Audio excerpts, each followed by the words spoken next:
से है, जुड़ना है और जोड़ना है, क्योंकि जुड़ेंगे तो जीतेंगे। पहले भी जुड़े हैं, तब भी जीते हैं, फिर जुड़े हम, बाबा साहब ने जुड़े हमको, भारत गणराज्य संघ बनाया, फिर हम जीते हैं। अब हम फिर जुड़ेंगे, जीतेंगे, जहां जहां जुड़ेंगे वहां वहां जीतेंगे, जैसे जैसे जुड़ेंगे वैसे वैसे जीतेंगे, और अगर नहीं जुड़ेंगे तो नहीं जीतेंगे। और संविधान चला गया हाथ से और फिर जुड़े, फिर नहीं जीत सकते, फिर दिक्कत हो जाएगी। क्योंकि संविधान तो कहता है कि जितनी संख्या जितनी भारी है उसकी इतनी बात मान लेगा, मगर संविधान नहीं रहेगा तो बात कौन मानेगा? फिर तो गणतंत्र से राजतंत्र हो जाएगा, और राजतंत्र हो गया तो राजा बात नहीं मानता पब्लिक की, उसे वोट से कोई लेना देना नहीं है। वो और उसका राज और उसका दरबारी, बस वही कुछ सब कुछ होता है।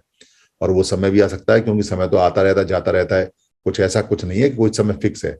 संविधान पहले था नहीं, फिर संविधान आया, बुद्ध ने संविधान बनाया, बहुत दिन तक चला, अशोक ने संविधान चलाया, चला, बाद में संविधान चला गया, फिर मनुस्मृति आ गई, फिर दोबारा संविधान आ गया, फिर मनुस्मृति आ सकती है, फिर संविधान आ सकता है।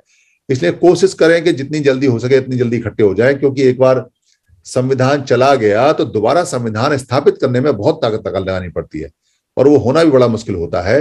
वो फिर उसमें बहुत समय लगता है, साल 2 साल 3 साल 400 साल 500 साल लग सकते हैं।